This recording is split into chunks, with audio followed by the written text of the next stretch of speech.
This is a Killer Kev production. January 8th, they're taking Umar before the board in Pennsylvania because of the good work he is doing. What is the crime of Dr. Umar Johnson?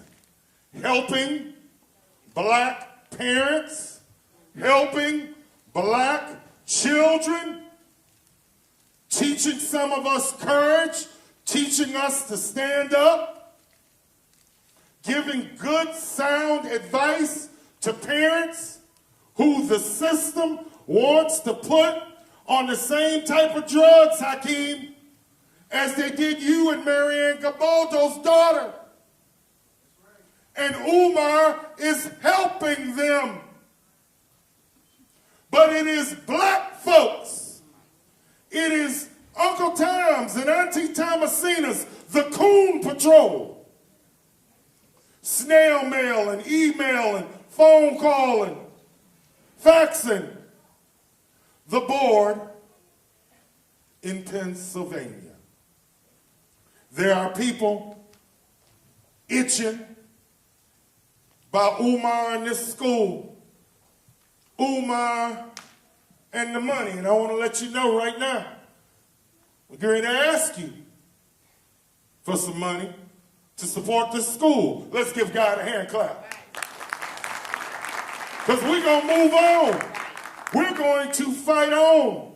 But black folks calling white people on Umar Johnson.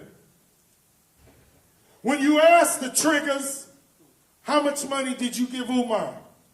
Because let me tell you, knowing Umar like I do, if you got a copy of the canceled check or get a receipt or whatever, your debit card, get a receipt, he will refund it if he's not moving fast enough for you.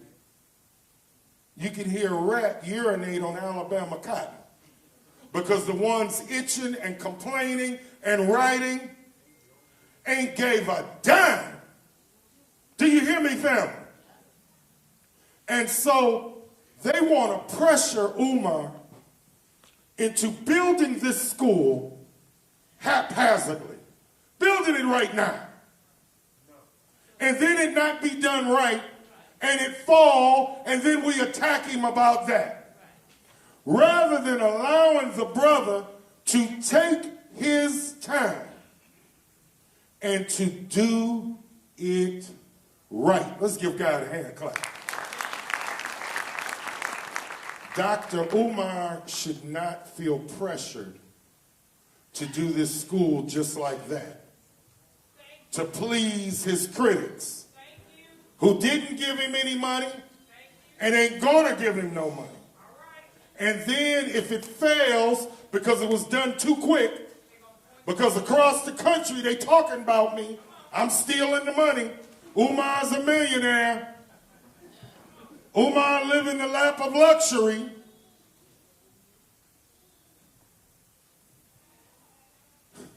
They're gonna do that anyway.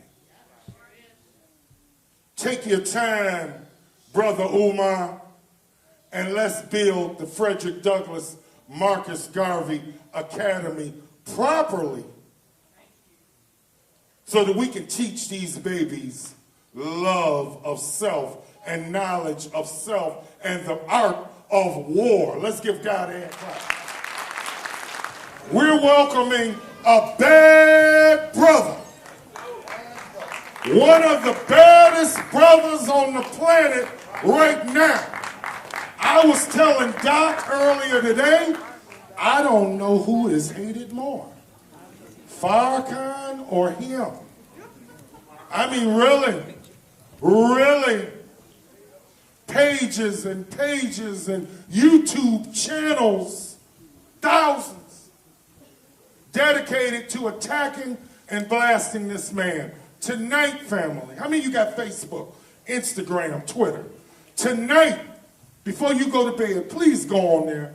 Tell them you saw Umar, you met Umar, you heard him for yourself, and you're down with Umar. And then tomorrow, let us call that board in Pennsylvania and let them know that we support Papa, the Prince of Pan-Africanism. Somebody say black power. Black power. Black power. Let us welcome the Prince of Pan-Africanism, Dr. Umar Johnson. Put your hands together for Brother Malik Shabazz, the minister. Put your hands together for the minister, black family. Can y'all hear me okay out there? One love. Thanks for coming out. And thanks for coming out in the cold. I got one question before I get started, Detroit. Do black folks ever get used to the cold? No. Okay, I just needed to know that. Because I wasn't sure. I asked the same question in Chicago early this week during Tuesday, but I want to thank y'all for coming out in the cold. It means a lot to me because you didn't have to crawl out that bed. I've been getting so many texts from people who I thought were supporters of mine. They said, Doc, I want to come see you, but it's just too cold. And I said, if I can get out my bed and fly 500-600 miles from Houston, Texas, and get out my bed to come see you, why can't you get out your bed to come and see me? But you my loyal supporters, so give me a hand. Give yourselves a hand. Give yourselves a hand. I appreciate it, brothers and sisters. It means a lot to me. I am planning to stay in Detroit for about 2 or 3 days longer after today because I'm trying to finalize this school hunt.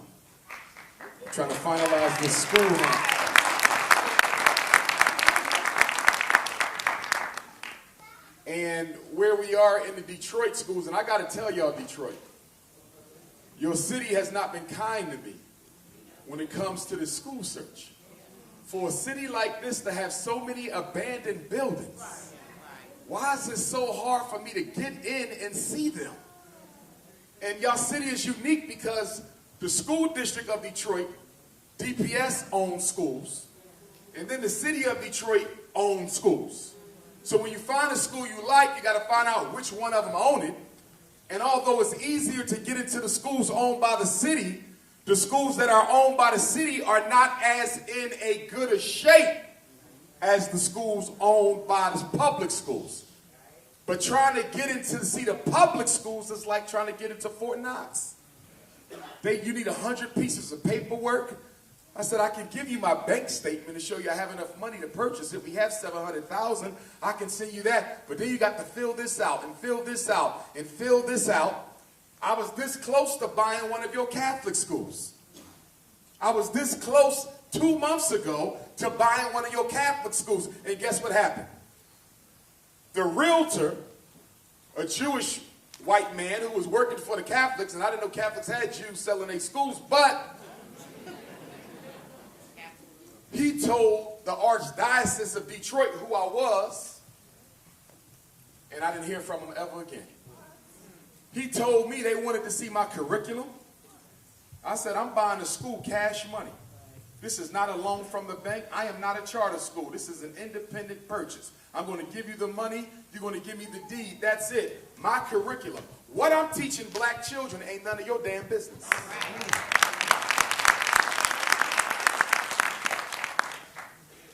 And although none of those Catholic schools was what I was really looking for, I would have settled for it, brothers and sisters, because I was able to afford most of the ones he showed me. And they were in half-decent condition. But once they found out I was the purchaser, they shut me down. I had a school in Money Earning, Mount Vernon, New York, Catholic school. Last year, I was going to lease it. They shut me down when they found out who I was. So the Catholic schools, which are in much better shape than the public schools or the schools owned by the city, they're not going to sell to Dr. Umar Johnson.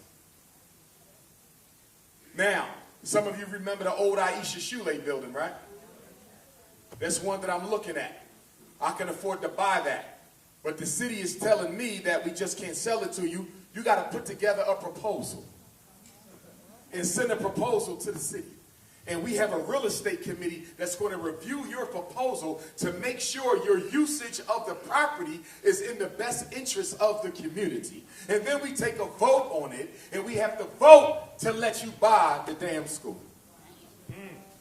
I'm letting y'all know this, because not all of you here are supporters of mine. You support coons and con artists. You don't support people who do work. See, I'm in the streets working. You don't want that. You just want to sit on YouTube and watch people talk black. Okay? That's what you want. Some of y'all came here today so you can go back to that coon in LA and report what I got to say. But you ain't got to report to him what I got to say, because when I see his ass, I'm going to let him know face to face what I got to say. Okay? But getting back on topic, brothers and sisters, I was in Chicago Tuesday, as I said, and it's a school in Chicago that I can afford. It's owned by a private owner. It's not owned by the Catholic Church. It's not owned by the city's public schools. And it's not owned by the municipality of Chicago. That's one in the pocket. But I want to be honest with y'all. I was really gunning for Detroit, and I'm going to tell you why. And it ain't over yet. That's right. Maybe one of y'all know somebody. Maybe one of y'all know somebody who knows the person who runs the school. But if you know somebody who knows somebody, now's your time to put that call in. I can't wait too much longer, and I'm going to tell you why. Because black people have reported me to white folks for the past 3 years. They reported me to the IRS. I've been audited. They reported me to GoFundMe. They shut the page down. They reported me to Facebook. I'm suspended. They reported me to Instagram. I can no longer go live. They reported me to the State Board of Psychology. And so one day from the day, this coming Monday, January 8th, I got to go before Caesar and try to defend why they should allow me to continue practicing as a certified school psychologist, something I've been doing since 2001. They want to strip me of that because coons have been writing letters and sending emails to white folks saying, he said people are not born gay. He said don't put your kids in special ed. He said ADHD is a fraud. He said Ritalin is crack. He said black men need to marry black women, not fat, nasty white girls.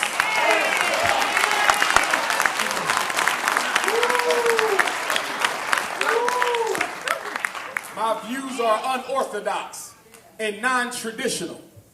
And so they've gotten so many complaints from y'all. And you know what's so bad? Guess where a lot of the complaints came about?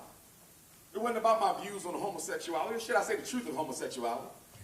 It wasn't on my views about interracial marriage, or should I say the truth about interracial marriage? It wasn't on my views on ADHD, or I would call it the truth about ADHD, because I only give you the truth. But so many of the complaints came from my Tuesday morning black parent telephone call. Are y'all listening to me?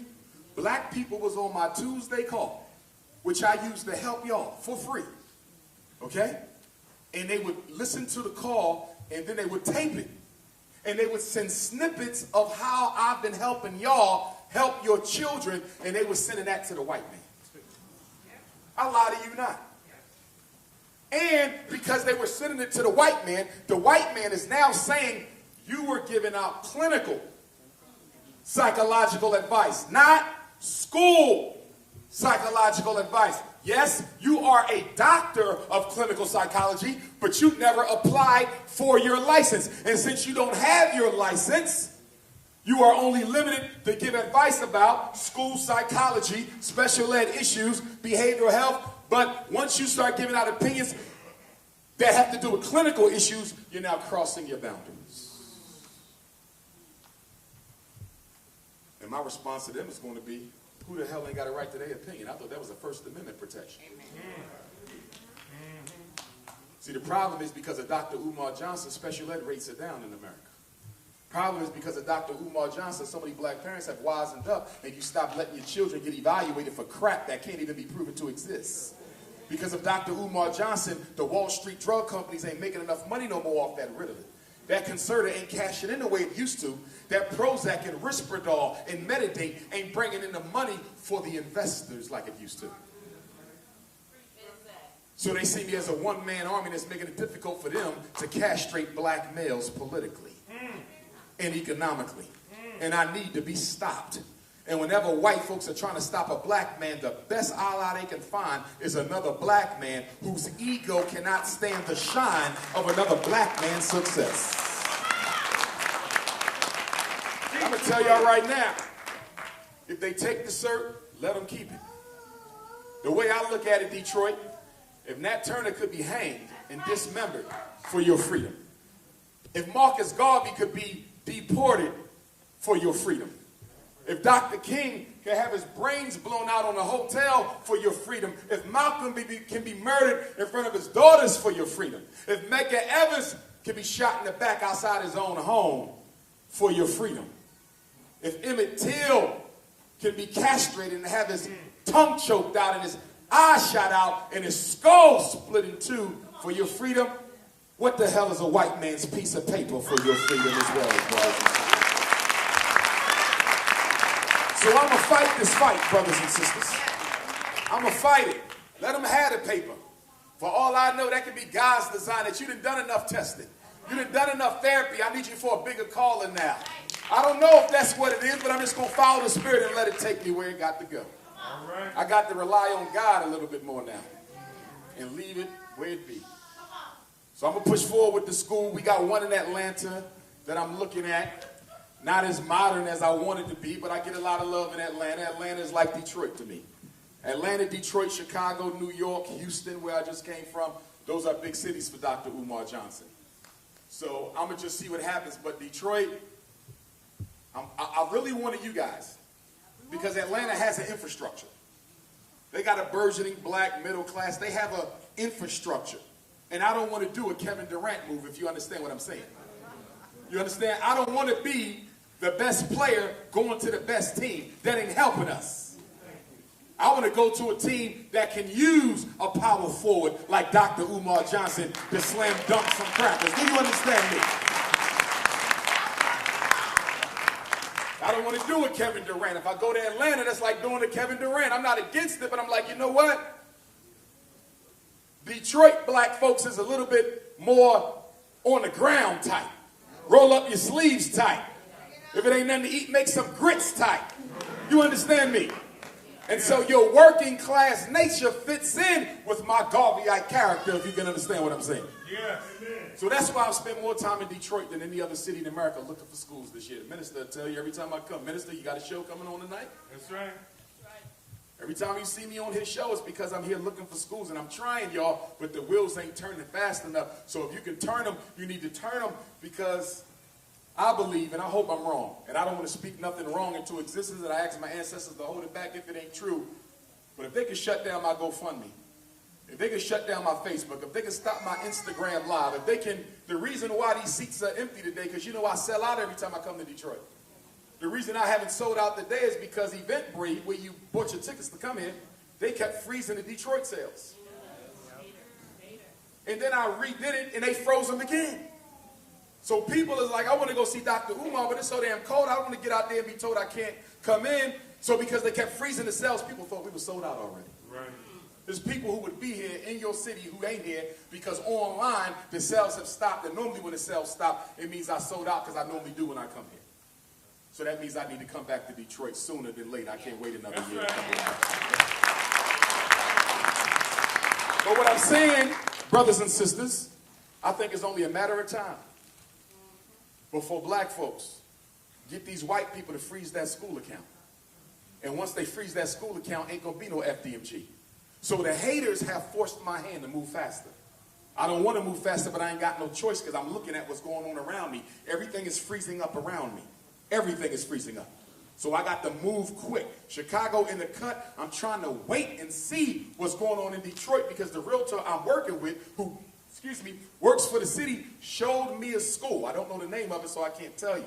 But it's a pretty modern school. It ain't one of the old ones. It looked like it was a charter school. It's downtown. I think it's downtown. And it sits on the corner. He showed it to me, but we couldn't get inside when I was here last time, about 3 weeks ago. Right. So he's trying to get the keys to let me in. He said it's definitely for sale. They want the low 400s. I said, we got that. Get them keys. I've been pressuring him to get the damn keys for January 2nd, January 3rd. I said if I need to hang around in Detroit to January 4th, January 5th, I'll hang around. But I got to get back to Philly, because I got to go before Caesar on Monday the 8th. So when I'm done with y'all tonight, I got to call him. Did you get the damn keys? I can't keep waiting, because these coons want to destroy everything I'm working for. And some of you sitting in here right with me. Keep it a buck. Most of you not, but one or two of you coons in here can't see what I'm trying to get done. So you feeding and retweeting, and then soon as somebody go to war, you the first one saying, y'all not acting like leaders. Right. I didn't know sitting on your laptop doing radio shows, paying white people to make white supremacy documentaries made you a leader. I'm going to get back to that kind of artist in a minute. Mr. Mac lessons. I'm going to come back to that ass. Okay? I'm a Mac daddy by night and a black leader by daytime, and y'all love it. And you know why you love that coon? Because he don't make you do no damn work. All you got to do is tune into a radio show. Dr. Umar Johnson going to make you work. I ain't about radio shows. I'm about real measurable progress. But everybody knows the quickest way to make a buck in America right now is to get into black consciousness. That's right. We the new mega church. You can hotep your way to a nice paycheck if you know what to say. Shea butter Negroes, hoteppers. Change your name to Aunt Ganeb Raseneb Ma'at Canoe. But your damn paycheck still say Randy Jackson. I want to talk to my parents first because we got babies in the house. First of all, remember I got the Tuesday morning call tomorrow. Okay? Now, if I ain't on the phone tomorrow, well, you know what that means. They didn't shut that down too. Okay? But if you got a child and you have any issues, Dr. Umar Johnson gives out free expert advice every Tuesday morning. So from my hotel here in Detroit, I'll be up, waking up early, 6 o'clock. You can call in, and I'm going to make sure you have that number to call in. In fact, take your phone out now. I'm going to give you the number now so I don't forget. Because, you know, once I get into my message in the spirit pop, that's it. Okay? The phone number for the Tuesday morning call, because some of y'all dealing with issues with your children. They want to suspend them, expel them, diagnose them with autism, which is real. But you don't get babies diagnosed with anything because they're too young for us to really tell if they got it or not. My baby 2 years old, he's autistic. How the hell you know? Because he ain't talking? Maybe he got an ear infection. Maybe he got bilateral hearing damage. Maybe it's social anxiety. Maybe it's trauma. Or maybe he's just a slow bloomer. How about giving the boy some time before you throw the label on him? Learning disabilities isn't like cancer. Cancer, you want to catch cancer early so you can cut it out. You can't cut out autism. You can't cut out a reading disability. If he got autism, it ain't no cure. So whether he gets diagnosed at 2 or 3 or 4, the trajectory is the same because there's no cure. So why y'all feel so much better misdiagnosing him early instead of just being patient? I know why. The early intervention center wants you to diagnose him early so they can put him in the system and start getting paid for him early. This is about money. This ain't about helping nobody. That's right. You going to the same white man that caused your problems to solve them. What is a black parent taking black kids to white people for to fix their problems? Phone number tomorrow morning, 857-232-0158. 857-232-0158. 857-232-0158. When you call in, they're going to ask for an access code. The access code is 870-864-POUND. I repeat, the access code is 870-864-POUND. If you did not get that, text my cell phone and I will text you the flyer for tomorrow morning's call because I don't want no excuses. My cell number is 215. I'm going too fast? You got an IEP? I'm picking with you. I'm picking with you. 215-989-9858. I repeat, 215-989-9858. One more time, because I know we got some elders in the building. 215-989-9858. Ladies, it ain't that type of party. I done been through one scandal already. I'm not looking for another. By the way, you know the FBI is reading every text I got. So unless you went Donald Trump looking at that thong, don't send it. Ashe. Ashe. Now, parents, I want to give y'all some rules you need to use to control the schools. Some rules you need to use to control the school. Rule number 1, stop telling the school all your family business. Single mothers, I want you to listen up well. I know you're proud to be a single mother. But the public school ain't the place to let white folks know you're a single mother. Because saying you're a single mother only tells them you're doing it by yourself with no support. You don't need white folks knowing that you ain't got no backup. Why? Because the black boy of a single mother is 5 times as likely to be put in special ed. He's 12 times as likely to be suspended. He's 4 times as likely to be expelled. He's 25 times more likely to be diagnosed with a learning disability. So you don't want white folks knowing you a single mom. Single mom means no support. Right. Keep your business private. If they ask you if you're married, say hell yeah 3 times. Tell them you got 3 husbands. And then bring all 3 of them up there so they understand you're not making it up. I'm serious. You go to the school looking for sympathy. This is what y'all do. You pull up and you ask Miss Slurbanowski for some sympathy. Miss Slurbanowski is your 3rd grade son's teacher at We Hate Black People Charter School in Detroit. And you go to Miss Slurbanowski at We Hate Black People Charter School in Detroit and you say, Miss Slurbanowski, this is my 3rd time being called up here. You want me to put my son on meds. You're threatening if I don't put him on drugs, you're going to expel my boy. My son ain't got conduct disorder or opposition or defiant disorder. He's not ADHD either. Let me tell you why my Raheem is behaving this way. His father just got locked up last month. His father was his life. I just started a new job, 90-day probation. I need to make it through these 90 days, and if I make it through the 90 days, I'll be promoted to a full-time employee. Right now, I'm working 12-hour shifts. My Raheem ain't seeing me as much. He lost his father. My daughter's father, he just got shot last year, God forbid. I'm living in my mother's house, me and my 3 kids, in one room in the back of my mother's house, trying to make ends meet. But I got a good job coming if I can get through these 90 days. And Miss Slurbanowski, who recognizes that you are there for a plea for pity, plays on your need for sympathy from crackers.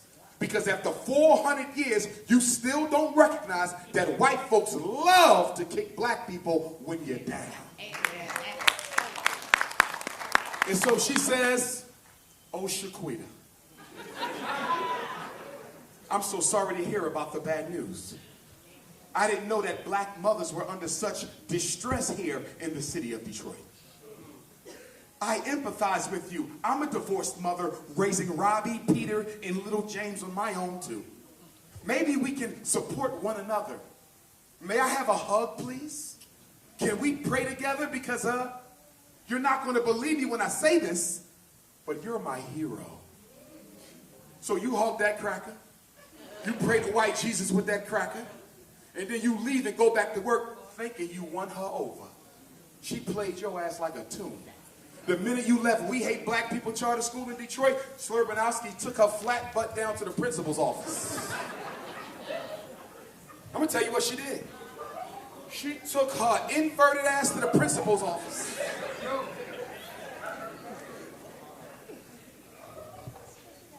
And told Dr. Silverberger that I just met with Raheem's mother, Mrs. Shaquita. She was crying. She seemed to be hysterical. She might have been high on drugs. I don't know. Black people's eyes are naturally big, but hers were really big. She smelled like marijuana. Cigarette smoke all over her. She told me that she's living with her 3 kids in her mother's back room. That can't be healthy. Maybe that explains why Raheem comes to class with dirty socks. He's been wearing the same dirty socks for a week, Dr. Silverberger. I don't want to tell on Shaquita, but I'm a mandated reporter. 2 weeks later, Detroit Protective Services is knocking on your front door. doing a so-called anonymous investigation. But it's not anonymous because you know exactly who told on you. And now you at risk of getting your children taken from the home because you told your business to white folks. You better learn to keep your mouth shut. Rule number 1, the school don't get my business. And then there's a rule number 1A. And guess what rule number 1A is? Make sure your children understand that the school don't get your business. See, some of y'all getting in trouble because you're not teaching our children about white supremacy. Some of you getting in trouble with white folks because you're not teaching your children about white supremacy. They don't belong to this family. And when you really become conscious, you won't feel guilty about telling your children that they are the enemy. I knew that I don't tell my father's business when I went to school. And your children need to know as well, because those school counselors are very, very strategic. The school nurse is very, very clever. The school social worker knows how to squeeze your personal business. They give them taffies and pat them on the back and say, it's okay, we're here to help. Have you ever seen cocaine on the kitchen table? I'm serious, brothers and sisters. I work in schools. Been in them for 20 years as a principal and a school psychologist. I know how they play you. And one thing you don't understand is the minute you walk out that school, they talk about you behind your back like you a dog. They will smile. And you don't know how many times I almost vomited to watch white women smile in a black mother's. The school is an extension of the prison system. The principal is the new warden. And Miss Lurbanowski is the new police officer. And anything you say can and will be used against you. After all, isn't it amazing that in the Detroit suburbs you got white people, $250,000 a year families, white wife, white husband. The wife makes a living miseducating your son. And the husband makes a living locking him up once the wife is done. Isn't it amazing how many white teachers are married to police? The same men harassing our sons on the street, his wife is miseducating your child. And I got Negroes whining about $700,000. When you spent $2 billion last year on Air Jordans. I got Negroes crying over $700,000. When black women spent $9 billion last year on weave and perm. I got Negroes crying over $700,000. When you spent the same amount on McDonald's last year, crying over 700 grand when you spent $4 billion on liquor and alcohol. Brothers and sisters, do you know how hard it is to buy a school when you only have $700,000? Better yet, let me give you another fact that I don't want to leave. There's a school that I want sitting in Southfield, Michigan right now. It's the best school on my list. It's better than the school in Chicago. It's better than the school in Atlanta. It's better than the school I'm about to go see in South Carolina. My #1 choice is in Southfield, Michigan. It's the Academy of Southfield. Some of y'all know it. It's owned by 2 black men. It used to be a charter school. And the only reason why I don't got it, because they won't work with me, because I only got $700,000 and they want $1.1 million. Go tell the haters that shit. The school I want is in your town, well, right across the street in Southfield. But they won't work with me because they thirsty for cash. And they telling me, if you give me the whole 700 grand, we'll give you a note and you can pay off the other, what is that, 700 grand minus 1.5 is another 450 grand? I can't do that. You want to know why I can't do that? Because if it took y'all 3.5 years to give me 700 grand, how I know if I give them every penny y'all gave me that y'all going to make sure I make that note every month? You will turn your back on me and go watch some Nasheed videos.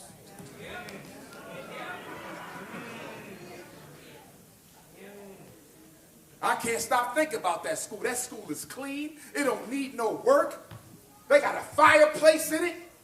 They got modulars outside, and the modulars can fit like another 300 students. If I was able to get the Academy of Southfield, brothers and sisters, I could do K-12, but we short on the money, and y'all crying about the money I ain't spent. And if you don't believe me, drive past the school when you leave here today. That's my #1 choice, but I ain't got enough. Because y'all Negroes run around poking fun at me with coons who ain't never tried to do nothing for you but take your money and pay his mortgage in the suburbs.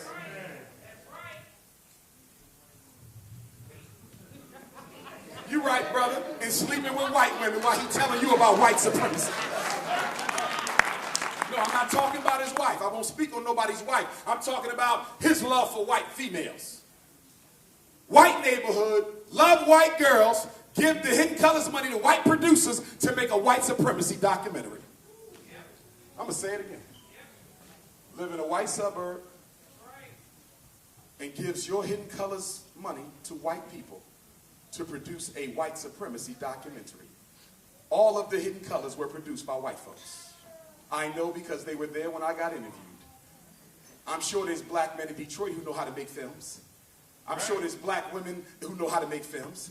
I know we do, because everywhere I go, I see young people saying, Doc, I'm into films. When you ready to shoot that documentary? But your good brother Tariq Nasheed can't find a single black person to help him do Hidden Colors. But you don't care. You love him because he don't make you do no work. Let me get back to my rules for the schools. So rule #1, keep your business to yourself. Rule #2, never go to a meeting by yourself. Never go to a school meeting by yourself. Mothers, bring a man with you. Yes. Always take some masculine energy. I know some of y'all strong and shit. Y'all love it. I'm strong. I'm strong. The white woman that made some of y'all think you got to act like a man to be equal to one. I said the white woman got y'all thinking you got to act like a man. You got to imitate our masculinity in order to feel equal. That is not African. In our culture, your strength is your femininity, not imitating my masculinity.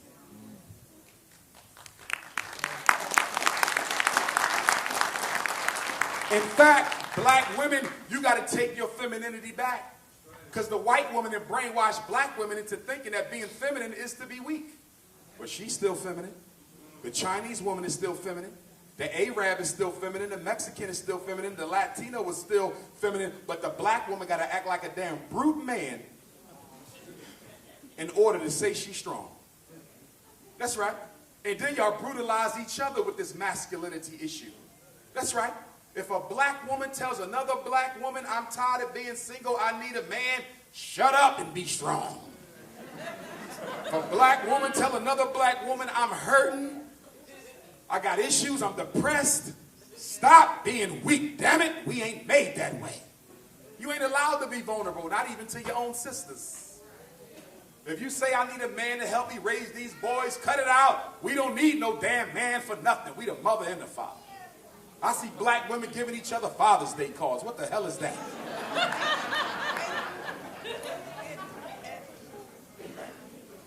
I tell you what, you shave that weave off and we see all them scabs on that scalp, you can get a Father's Day card. See, when I get married, black woman, I don't want to see your resume. I don't want to see your credit score. I don't care how many children you got. The only thing I want to know before I get married is what is the condition of your scalp.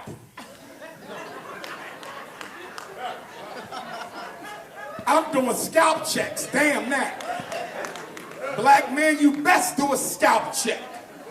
And I know this because I was a barber in high school. They taught me how to cut hair. I've been cutting my own hair since I was 15 years old, and I'm going to teach your sons how to do it at FDMG. And so because I know how to cut hair, I know what be under that damn weave. Some of y'all got a Grand Canyon on that damn scalp. Look like you was sparring with Rocky and Apollo Creed. That's right, edges all out, look like you're going bald up the middle, George Jefferson and shit. What's going on?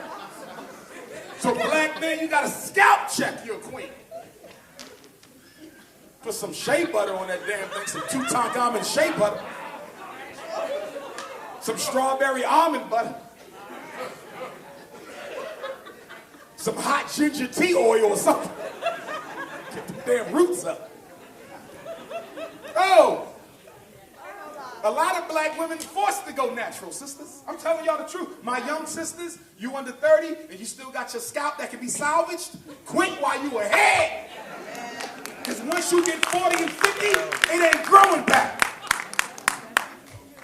You will end up with a half row. Not true. Young sisters, you don't need that. Go natural. And brothers, we can't poke fun at the sisters for not being natural, because the only reason why black women not natural is because brothers don't want natural sisters. That's right. We talk black power, but we don't want to live it. That's right. Brother be black power, RBG, and then soon the sister come home with a nappy head. We didn't talk about this. So brothers, we can, do you know what would happen in America if every black woman went natural at the same time? Wonderful. Do you know what that would do to the self-esteem of black girls? I'm not asking you to go natural for yourself, okay? I'm telling you go natural for your daughter and your son. Because some of y'all complain about your son coming home with white girls. Well, if mama trying to look like one, what's wrong with getting a real one? See, I'm just giving you the facts. And some of y'all don't like me because I'm brutally honest. In fact, the reason I got all this crap going on is because you said, I can't believe that a Negro who talked that raw can actually have 6 degrees from 3 major white universities. That's your problem with me. Those other coons ain't got them credentials. I do. And you say, there's no way with the stuff he said that he got them credentials. So then the question becomes, if I ain't got no credentials, then how is the State Board of Psychology calling me up to take them away? And the big question is, what does it matter in the first place? That's right. If we are about black consciousness, since when does white credentials matter? Right. Half the people on YouTube ain't got a credential the first. I know people call themselves doctors in the conscious community, ain't got no damn doctorate. But you have never heard me speak ill of them, because if you consider somebody a doctor, that's your right. It don't make me shrink. I know I earned mine, they didn't, but it don't bother me because I'm not in competition with another man. I'm in competition with the white man for my liberation.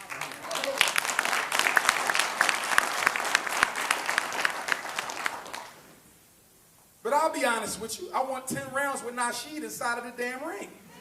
Punk ass. I ain't playing. If Sonetti can make it happen, I'm going to do it. Get your punk ass in here and bring your lip gloss with you and your makeup. Metrosexual, and let's get it on. The next rule. Mothers, are y'all listening? This is really for the mothers. Fathers too, but this is really for the mothers. Never, ever again, as long as you live, as long as you have children, in public school, charter school, parochial school, Catholic school, independent school, never, ever, ever, ever drop your kids off for school in your damn pajamas. What the hell is wrong with y'all? It's become a fad. Why are black mothers dropping off kids with pajamas on? Do you know what you're telling white folks when you do that? The message is you don't work. You have absolutely nothing to do. And the minute you drop them off, you're going to go home, strip, and twerk for your boo. Morning session. Post-omelet morning session. Dirty waffle. Shut it out, Pop. Ladies, listen. They talk about y'all. And I don't care what they say about you. Let's be clear. We don't care what white folks think about us. There's nothing new they're going to say about us after 400 years. Y'all know that? After 400 years, white folks can't think of nothing new to say about black folks. They done said it already. So I don't care what they think. Okay? But what I do care about is their assumption about you affecting how they treat your child. You showing up in pajamas? Oh, we can call her to come pick him up anytime. She ain't got no life. You showing up in pajamas? Oh, we can suspend him all day. His mother ain't got no job to go to. And guess what? You might work second shift. You might work third shift. Some of y'all working 12 hours. You go into work at 2 so you can show up in your pajamas, run home, get a few more hours of sleep, and then go to work. But white folks ain't going to come to that conclusion. They're going to say you a ghetto mama with nothing to do. And when y'all do show up with y'all pajamas, you know what's so interesting? Y'all always have y'all makeup and your eyelashes.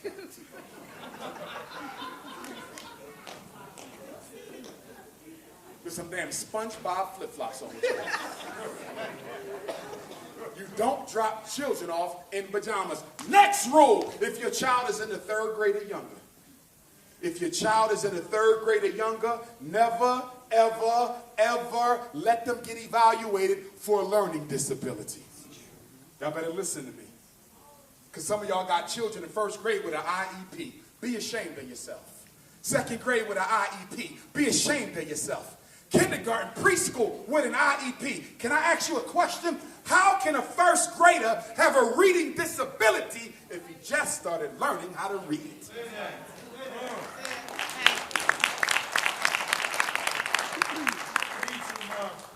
You know what? When y'all walk into the school, your brain shuts down. And you go into your slave consciousness. And you start doing whatever white folks told you to do. Because whenever I ask a black mother or father, why did you do that? I don't know. Let me tell you why. Because your slave master told you to. That's why. Some of us are uncomfortable disagreeing with white people. Can we be honest tonight? Let's be honest. Some of us are uncomfortable disagreeing with white folks. Well, if you want to see somebody who ain't uncomfortable disagreeing with white folks, bring your ass to Harrisburg, Pennsylvania on Monday to that state board. Because I might get locked the hell up that day. I'm turning tables over like Jesus that day. In fact, I'm going to go in there with a robe and sandals on. And they going to say, stand and state your name. I am the Messiah.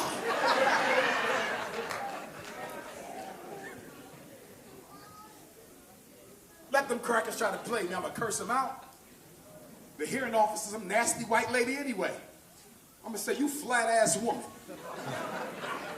Who the hell are you to question my credentials, you cracker? I say, I rebuke all you devils in the name of God. Barbara, you going to have to come because they going to get me.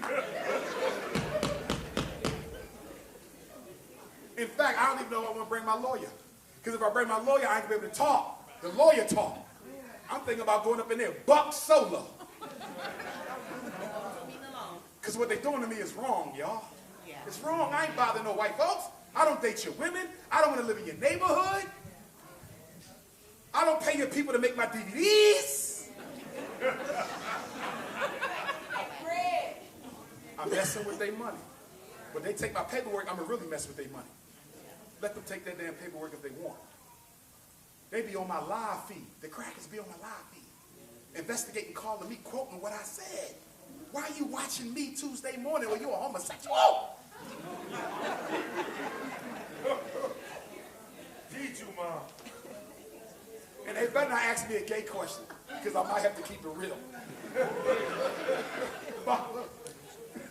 I'm going to say, y'all gave us that shit in slavery.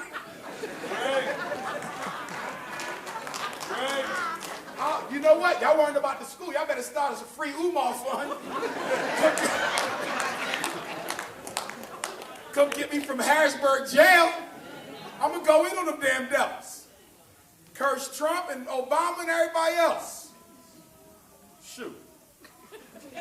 Who you think you are in my courtroom? I am God, you damn devil. Listen to me, mothers and fathers. You cannot prove a learning disability. There's no blood test, no urine sample, no x-ray, no CAT scan, no MRI. In fact, Detroit, if I'm the first to tell you, because this might be the last time you've seen me in public as a certified school psychologist. No, we hoping it ain't the case, and we're not being dreadful or gloomy, but I want y'all to be honest. This may very well be, so you better get a picture with my ass tonight. So you can say, I was with him on the last day.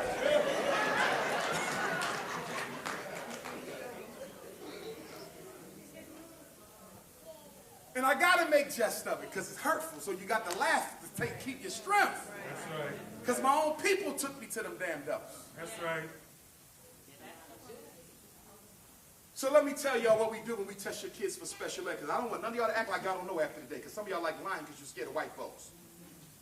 I bring your son into my room. First of all, I don't even like that. I don't like little black girls in a room all by themselves with white men. I don't like the mother and father. I interview the teachers. I observe him in the classroom. I review his academic and behavioral record. I look at any outside evaluations that he had. And then based on all of this, I do some hoodoo, voodoo, shooter, kudu. I'm telling you how they do this. And then they say, based off of what I see, because I don't know. Are y'all following me? Based off what I see, I think he got a reading disability. I think she got a math disability. I think your grandson got ADHD. I think your daughter got conduct disorder. I think your 3-year-old is autistic. Do I know for sure? Hell no. Because the only thing the test gives us is numbers. Let me say it again. The test gives us numbers. Let me say it one more time. The test gives us numbers. No test gives a diagnosis. No test gives a diagnosis. And I'm the first psychologist to tell your ass that. And do you want to know why? Because the rest of them want you to think they're 100% accurate, because if you believe in the accuracy of the test, you won't have a problem with the misdiagnosis. Right. My facts are undisputed. That's right. That's why none of them crackers ever challenged me to a public debate. I eat their ass up. In fact, I might get Goddess Nashida to debate me since he don't want to fight. Let's debate.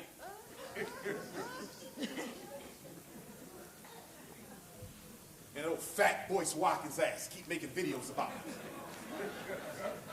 You swagless midget! Ain't got an ounce of swag in his ass. No gangster. Well, he said another thing about me last night. I just want to go into this for 5 minutes.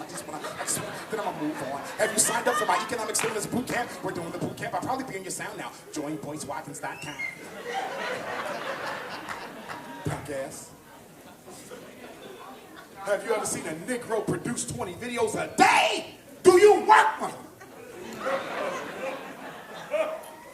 Every other video, Umar this, Umar that, Umar this, Umar that. Oh, why does he call himself the prince? He refers to himself as the third person. Who's this guy? Frederick Douglass.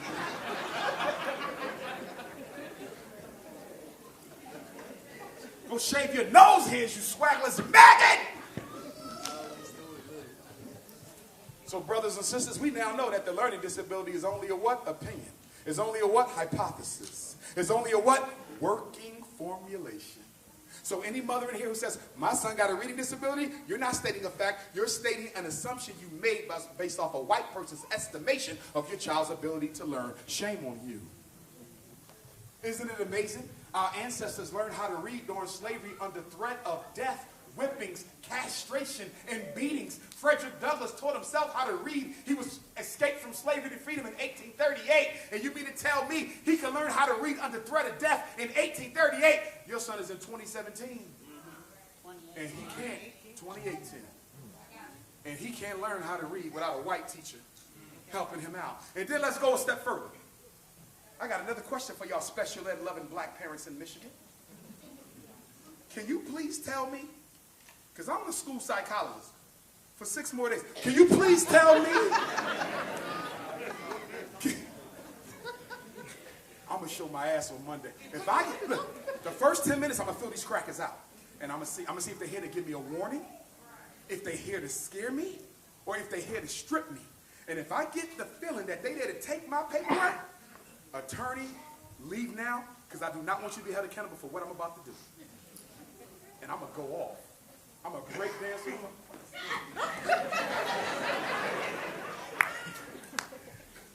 But anyway, brothers and sisters, my question is, what is so special about special education? Y'all been putting y'all kids in special ed for years. Can somebody tell me what's so special about it? Do you know what they do with special ed? Because some of y'all think it helps your child. They take a kid who's reading less than grade level, because special ed is 85% reading. Special ed is 85% reading.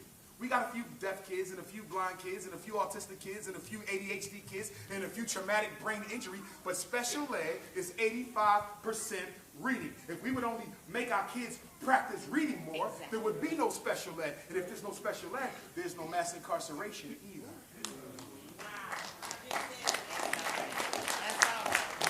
2 million black kids in special ed, 2 million black men in prison. You do the calculations. But anyway, Miss Urbanowski gets your child and brings her to her learning support class. Oh, that's so cute. And she take your son and put him in a class with a other bunch of boys who've been miseducated. And she's supposed to get them up to grade level by giving out handouts, photocopies, watching Sesame Street. Here's the question. How does a child ever catch up? Going slower than everybody else. So guess what? Your son is in the 3rd grade reading on the kindergarten level. 5 years later, he's in the 8th grade reading on the 3rd grade level. Do you see what just happened? Yeah. The gap between him and other children his age just got wider. By the time he gets to 11th grade, he's reading on the 5th grade level. It got wider again. And by the time he graduates, you will actually think he had a learning disability because the school actually manufactured it. Exactly. Special ed is a business. Special ed is a racket. Special ed is a hustle of making money off kids you know you never taught before. You know what the real diagnosis is? It ain't SLD. It's ABT. He ain't never been the hell taught in the first place. What do you mean, Dr. Johnson? I'll tell you what I mean. When I was in 4th grade in North Philadelphia at Meade Elementary School, my teacher, Miss Mack, she taught us how to read using a phonics-based program. How many of y'all remember that phonics-based program? If you're 40 and older, you remember phonics. Some of you 35ers might have had it as well. Scalp damage, you had it too. You just had to sit in the back. Listen, when we showed up for 4th grade, y'all remember this?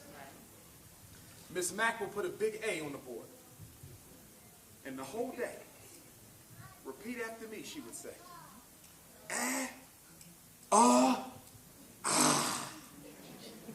Y'all remember that, don't y'all? All damn day. Throat was dry as hell. You needed some septic, some honey lemon, some ginger.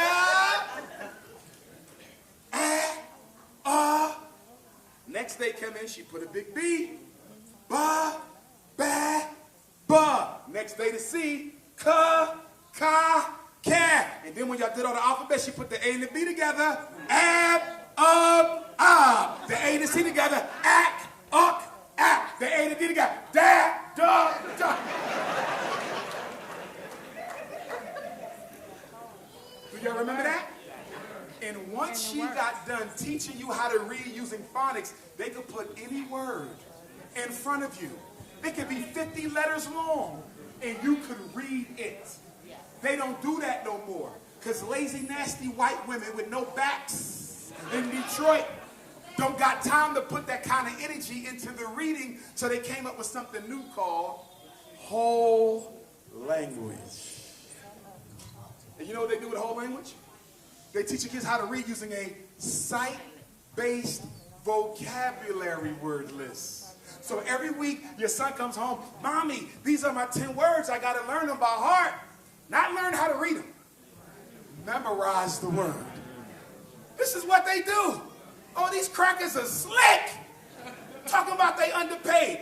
I think y'all overpaid. And then when you put some words in front of your son he never saw before, for the first time you realize, my baby can't read.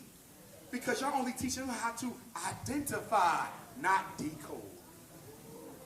But at the Frederick Douglass Marcus Garvey Academy, we're going to be phonics, baby. That's right. Sit your ass down.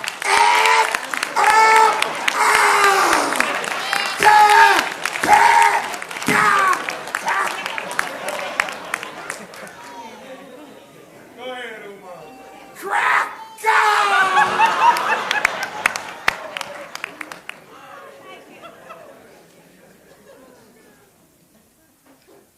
I can't wait, brothers and sisters. In fact, y'all know I was supposed to go Instagram Live last night. They shut you down? They shut me down. I couldn't even go Instagram Live this morning. Couldn't go Instagram Live backstage. But a part of me was glad I couldn't get on because I wasn't supposed to bring the new year like that. And not only that, I'm just laying in my bed when that clock struck 12:00, and all I can say is, next year, that school got to be up. So I'm rushing to get to school in the first quarter, brothers and sisters, because I'm ready to get started. And if you want to work at FDMG, send me your resume. You cannot be a hater. Okay? If you support Goddess Nashida, don't even apply. I don't want nobody who love that type of energy, okay? You cannot be sexually confused.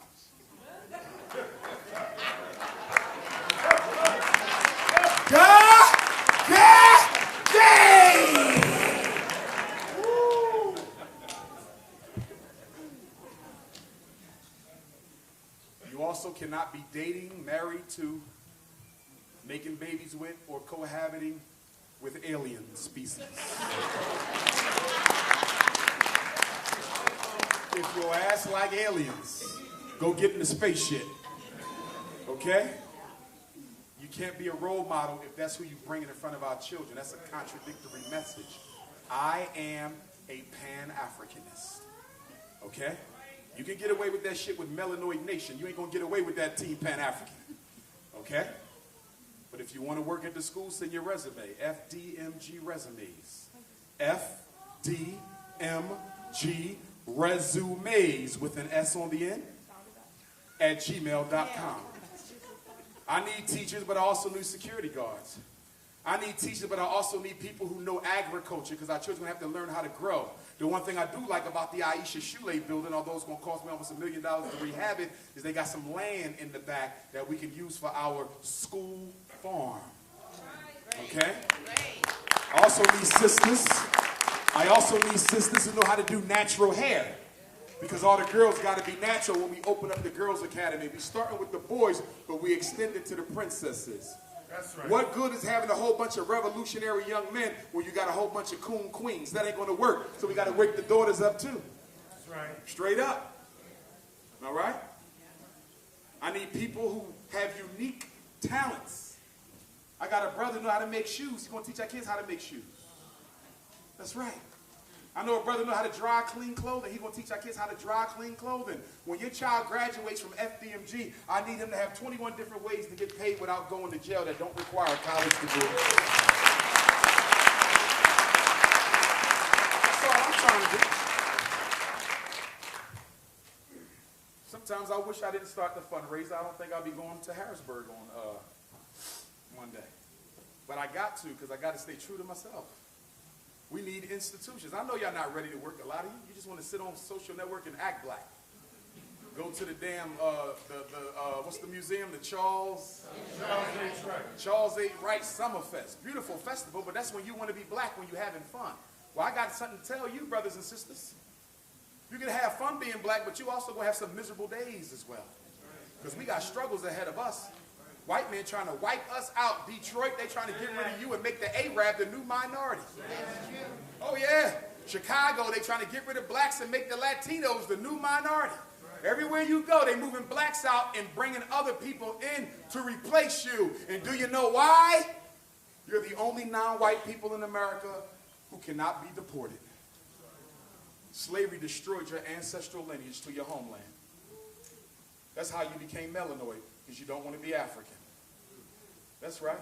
And since the white man stole your African identity, he can't send you back because you identify more with him than where you come from.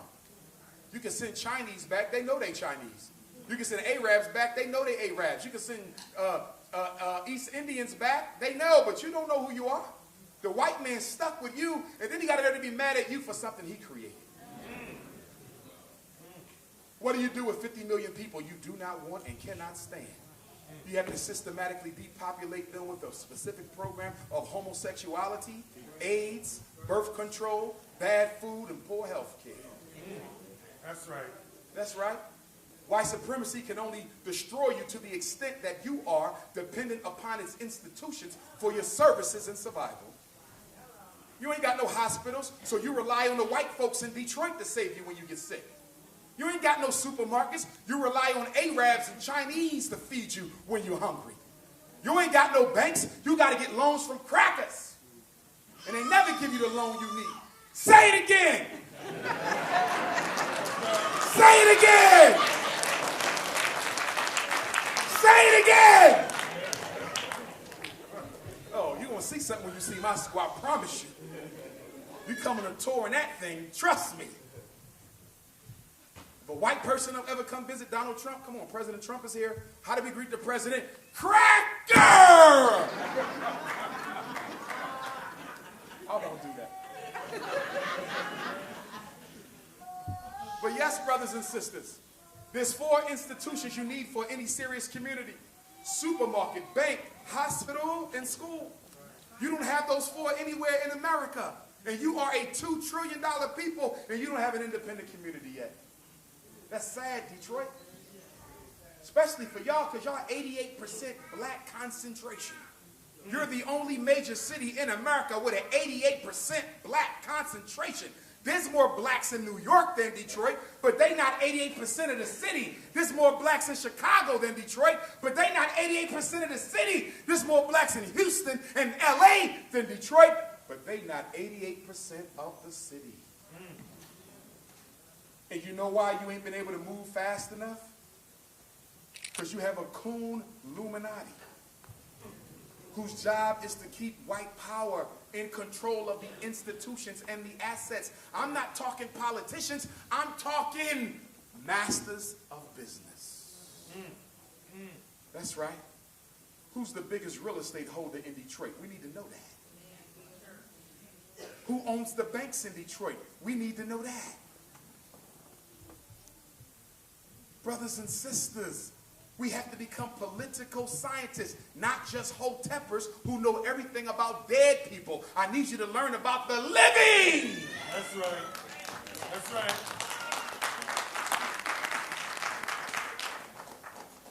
Brother come up to me and say, Doc, do you know 5,000 years ago we was in space and we came down, built the pyramids, went back? I said, listen here, you damn alien. Even if that's true, what does that have to do with the here and now? See, this is why the hotepers don't like me. They want to take you back to Kemet. That was beautiful. I love visiting Kemet. But how is that solving my problems now? The church don't like me. They don't want to go back. They want to go forward to life after you die. Hell you got to pay to go to heaven for? Ain't no entry fee. The ground don't ask you to pay for your body to go up in there. It don't cost money to save souls. Why the black church making so much money off of services that should be free? Right. And for my Christians, I ain't got no problem with your beliefs. I'm a descendant of preachers. Most of my Pan-African forefathers were ministers. I ain't got no problem with your book. I got a problem with your outlook. Anybody who teaches you that your religion is more important than your people is an enemy of your people.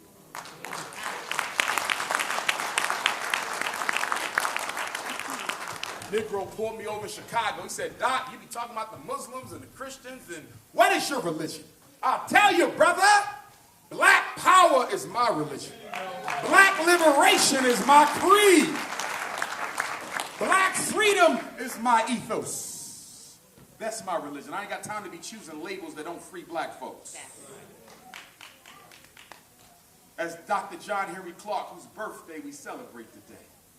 He was born this day in 1915, the last of the great revolutionary Pan-African nationalists, except for Dr. Ben, who was the actual last. Garveyites. Dr. Clark said, turn your religion into an instrument of liberation or throw it into the ash can of history. If Islam ain't freeing me, I don't want nothing to do with it. If Christianity ain't freeing me, I don't want nothing to do with it. Problem with church is it doesn't change circumstances. It just changes your opinion of your circumstances. I'm not going to get black people out the ghetto of Detroit, but I make them look at the ghetto as a blessing. I'm not going to get black people in Detroit no better food, but I'm going to make them look at the poor food they're eating as a blessing. Because after all, some people don't get nothing to eat at all. So you say, I'm blessed. The job of church is to make people who broke think they got it all. The purpose of church is to keep revolutionary black men out of the freedom struggle. Because once you get drafted by a church, your feminization energy kicks in. And now you passive on everything. Let's just pray about it. The hell you know got free praying. That's what's wrong with black folks. You want to march your way out of struggle. You want to pray your way out of struggle. You want to vote your way out of struggle. You want to do everything except pay and build your way out of struggle. You know what your Achilles heel is? You ain't ready to sacrifice your disposable income for the best interest of all of Detroit. The Negro is the only minority in America who cannot subvert his individual selfish agenda for the best interest of us all.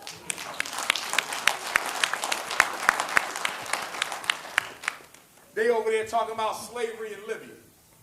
Now all of a sudden, it's a big talk about slavery in Libya. Well, brothers and sisters, I done been to every coast in Africa, and I can tell you they trading slaves all up and down the eastern side of Africa. Arabian Peninsula ain't never stopped trading no damn slaves. Why are they focusing on Libya? Because last time I checked, there's slavery in Saudi Arabia. Last time I checked, there's slavery in Jordan. Last time I checked, there's slavery in Kuwait. Last time I checked, there's slavery in a whole bunch of them Arab states. But America only mentions Libya. Do you know why? They're not going to talk about Saudi Arabia because Saudi Arabia is an ally state. They're not going to talk about Kuwait because Kuwait got Africans in slavery, but it's an allied state. But we're going to talk about slavery in Libya because Libya is not friendly to us and we have an agenda.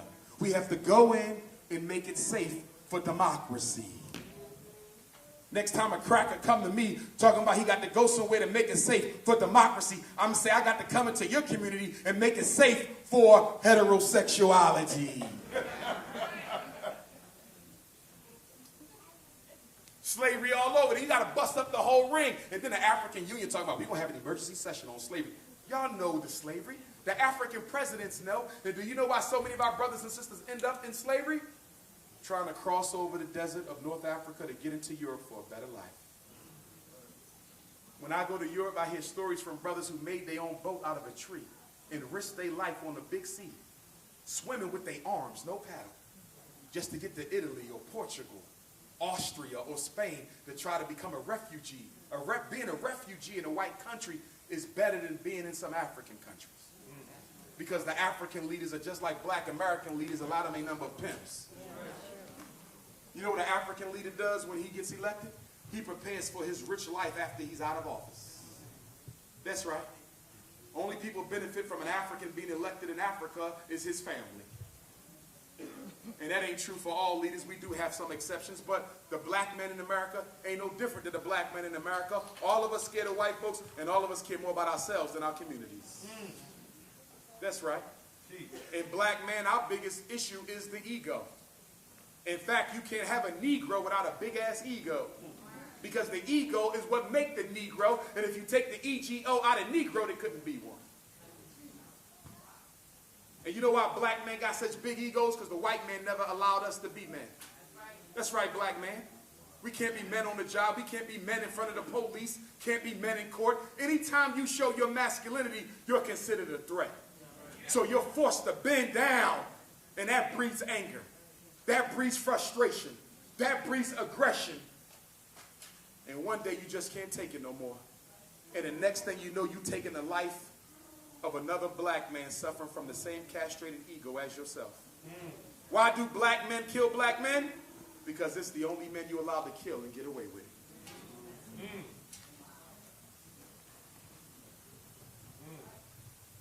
You ain't never had nobody teach to you this generation like I do. But that's why I need FDMG, because you need a whole bunch of Umar Johnsons around here. Yes, we do. That's right. Yes, we do. Minus the drama. Minus the drama. Zimbabwe.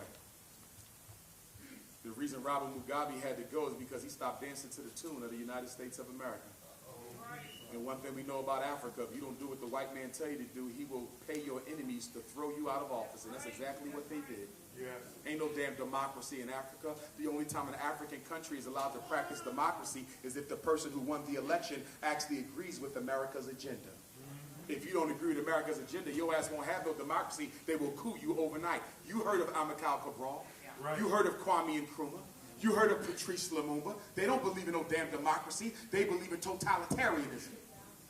Only time you're allowed to stay in office is if you do what the white men tell you to do. And the only solution is for all of Africa to unite. Not behind no African Union, but a real United States of Africa. That's what the continent needs. That's right. But the continent can't get free without your help, black man and woman.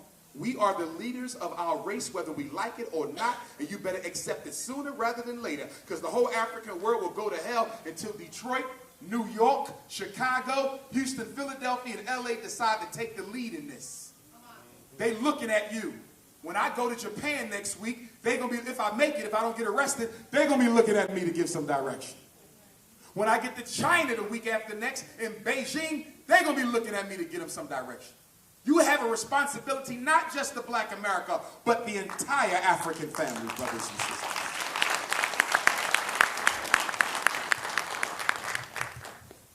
Some of y'all don't understand racism, so I got to give you a quick lesson in it. And yes, I will teach this to your children at my school. If you have a problem with your son being unapologetically African, I suggest you send him elsewhere. The first rule of racism is that all white people are racist. Let me say it again. The first rule of racism is that all white people are racist. And my elders know this very well. And my elders also know that if they would have knew this as a youth, they probably would have sidestepped half the hell they didn't cope with crackers throughout their life. So we got to make sure our children understand at 6 that all white people are racist. That's right. And the reason you don't understand this is because you keep on confusing racism with hate. You don't have to hate black people to practice racism against black people.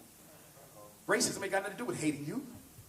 White people will love you, marry you, make love to you, and still practice racism against you. Because racism ain't got nothing to do with sensual pleasure, personal ambition. Racism is about keeping power and privilege in the hands of white folks. No, I don't mind if you take on your phone. You paid to be here. You can go live if you want to. Tell God it's not Sheeta, I'm looking for that ass. You run but you can't hide, you shiny lip ass. All white people are racist, brothers and sisters. That's right. But you're not supposed to let them know you know that.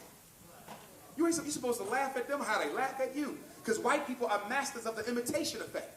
They know how to be what you need them to be. They are Machiavellian. And you have to be the same way with them. And play his cracker ass.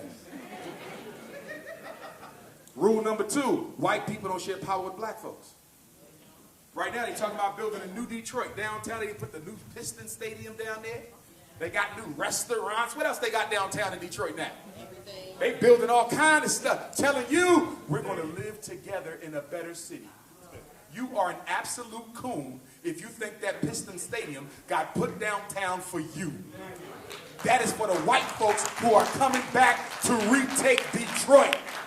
The hell wrong with you? This is a major city with railroads and waterways. You think they're going to lead at the black folks? No! They're coming to take it back. And if you own any of it, you better hold on to it. And if you don't own any of it, you better buy a piece of it. You can decide what to do with it later. That's what's wrong with black folks. There's a piece of land over there. It's real cheap, but I don't know what I'm going to do with it, so I'm going to pass. How about put it in your great-grandchild's name? So 50 years from now, when a piece of land in Detroit is about $1 million an acre, it'll still be in your family. Stop living for your selfish ass self and start planning for your grandchildren's grandchildren. White folks don't share power with no black folks. Anybody ever heard of the Ma'afa 21 DVD? Did y'all know that was produced by a white man? Ma'afa 21 is produced by a white man. They should start selling it with hidden colors. Say that again? Yeah. They called me up, Bobby. The white man's black man called me up and said, we want to feature you in your very own documentary. We're going to call it Post-Traumatic Slavery Disorder. It's going to be you. I said, damn, that sounds kind of strong. I said, you own that? He said, no. It's owned by, I don't know, Peter Schwarzenberg or some shit. I said, what? I said, are you telling me my Alpha 21, which is one of the most popular conscious DVDs, is produced by a white man? He said, yes, Father.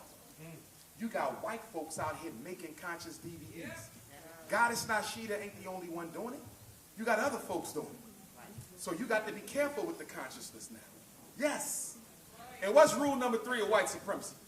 Rule number 3 of white supremacy, brothers and sisters, is absolutely ruthless.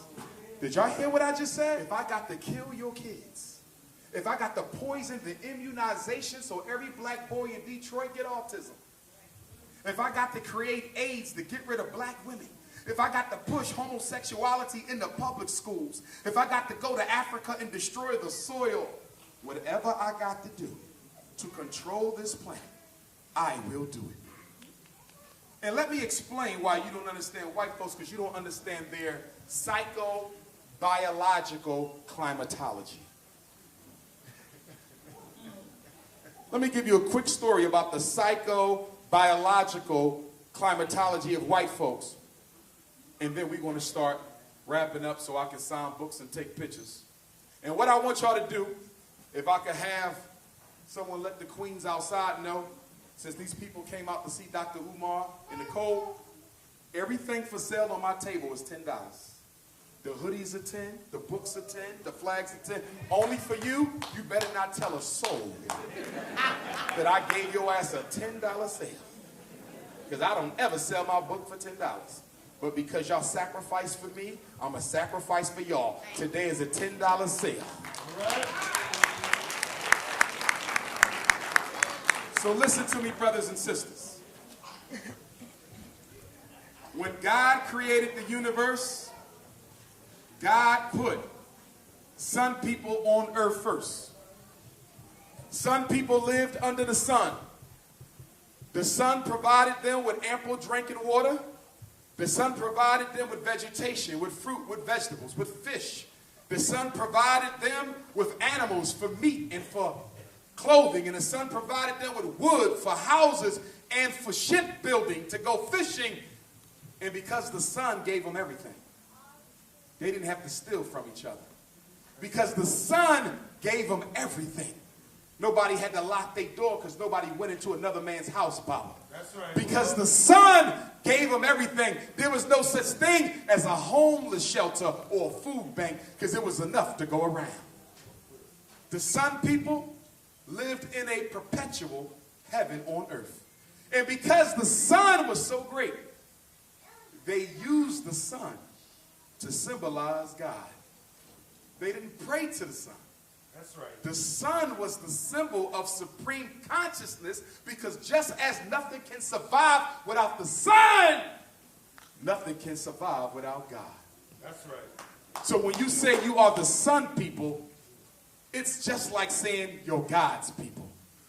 But then God created the ice people. They lived in the ice, in the caves. A cold 50 times colder than what you have in Detroit today. These ice people didn't have no fruit. These ice people didn't have no vegetation. These ice people didn't have clean drinking water because there was no running water, no fresh water. They didn't have animals. There was no beef ribs, no chicken wings. It was too cold for any animal to survive in the ice age. So guess what they had to do? They had to eat ants, roaches, maggots. They had to eat the skin of their dead. And because there wasn't anything to drink, they had to suck the blood of the dead as well. They used to kill each other, fight each other. Because it wasn't enough to go around, the ice people had to connive. They had to manipulate. They had to undermine, underhand. They had to be strategic. And whenever they found something, they never shared it. They kept it all to themselves. Do you want to know why? Because they didn't live under abundance like the sun people. So there was never enough to go around. So if the Iceman found some food, he didn't tell the other ice people. He kept it all to himself because he knew it would run out, and he didn't believe nature would give him anything to replace it. The reason you don't understand white folks is because you come from a totally different psychobiological climatology. You come from abundance. He comes from scarcity. The reason Africans can live in harmony with nature, you don't try to mess with the crops. You don't try to mess with the animals. You don't try to change the seasons. You don't try to create diseases. You don't try to replicate God. You don't try to control planets and galaxies. But the white man does. He fears nature. Because nature never blessed him. Nature treated the white man like a stepchild that he could not stand. And because nature could not love the white man cannot love nature. He's at war with nature. And because you are nature's first child, he's automatically at war with you. This is why the white man don't know how to act. Wherever he go, he messing some shit up. Everywhere he went, he's caused chaos. And you know what's so interesting? The white man has never done a systematic study, Baba, on his own psychopathology. He loved to talk about black men killing black men. He loved to talk about black people being broke. He loved to talk about single black mothers. He loved to talk about black men going to jail. Why has the white man never done a study on his own sickness? White man study everybody but the white man. So we need to start giving him studies. Like he always coming on TV talking about something. We've done studies on the inner city of Detroit, and we found out that only 4 out of every 5 black men actually wants to work anyway. How the hell you do a study like that? So we got to start doing stuff. We've done some research, and we found out that you are actually only 85% human being. You're 8% devil and 9% Neanderthal. We've done studies. And black woman, I know the black man that lost his mind dating these nasty white girls in Detroit, but don't you catch that jungle fever. That's right.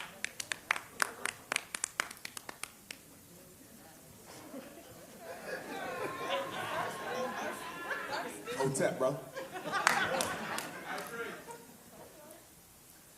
Sister, don't you let no Neanderthal, demon, alien, unnatural, only been civilized for 1,000, 3,000 year devil crawl up into your heaven. Devil ain't got no business in heaven. And black woman, don't you give him your heaven.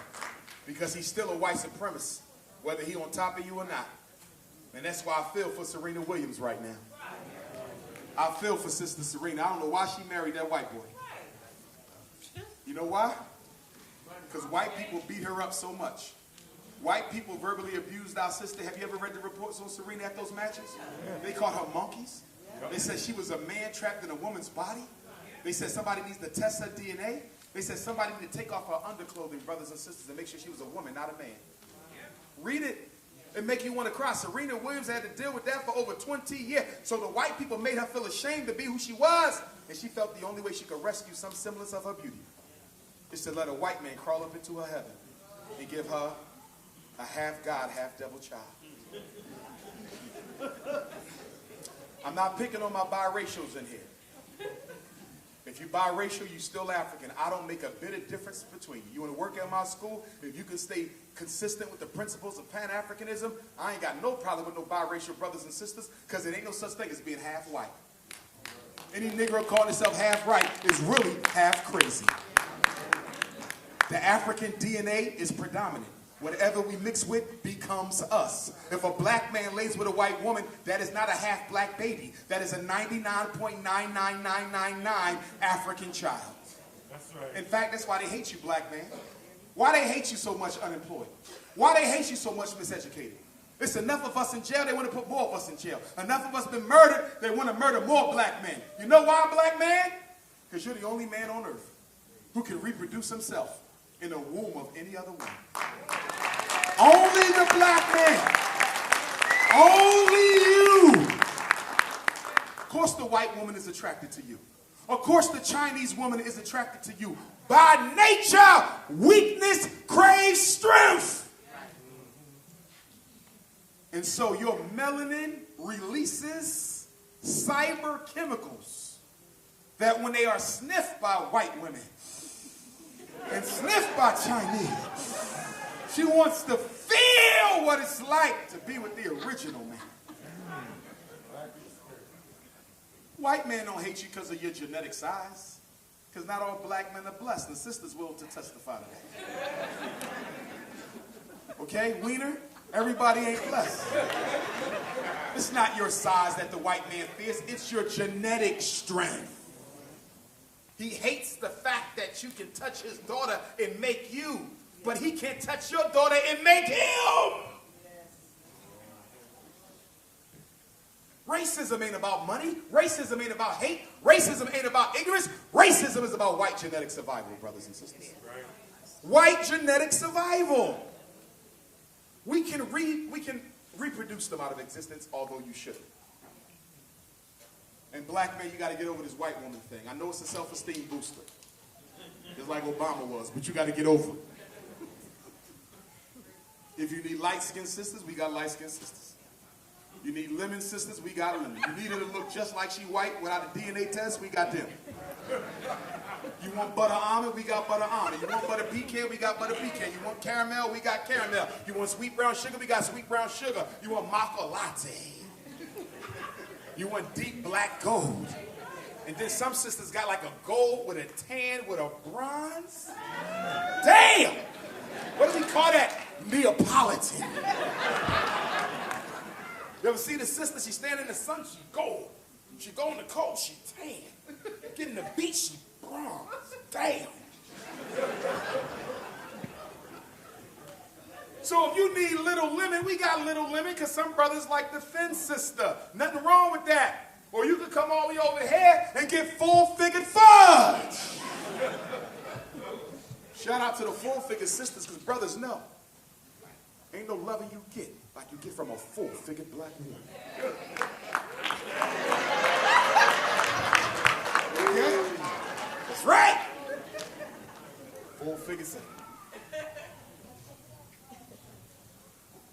And they know how to cook. White women don't know how to cook. We season white man's food. You don't believe me? When I go to China, that food nasty. Only reason why the Chinese food in Detroit tastes good because we taught them how to season it. Oh yes. Oh yes, we've seasoned everybody's food. White folks don't know how to cook. They was eating raw meat. That's right. When the Iceman came to the sunland of Africa, he was eating raw meat. And our great-great-great-great-great-grandmothers would go up to those white women and say, excuse me, baby, that ain't what you do. That meat got germs in it. You got to cook it. The hell is wrong with you damn Neanderthals? And then grandma would start a fire. This is what we did. We civilized the devil. We should probably left him uncivilized. And we taught him how to put some paprika, some jerk sauce, little salt and pepper, little Cajun Creole season. Get them ribs. We taught them how to cook. And then grandma said, go get my shaver. And we come back with the shaver that we used to make, traditional African. And you said, okay, baby, because women don't go around with hair on their back and shoulders. So we're going to shave your hairy ass back.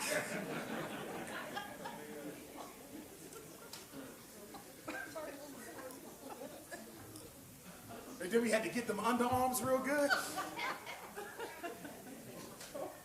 Then you told her what a bra was, underwear, menstrual cycle. This is all real, y'all. They did not wear underwear until we introduced it. And they lived with They did not use soap. White people use spice. Why was Christopher Columbus looking for the New World? Christopher Columbus was looking for spices because back then the royal family didn't take baths. They would rub up in spices. It wasn't for food because their food ain't got no damn spice. The spice was for funk flavor. That's right. They talking about wheat steak, smell your ass.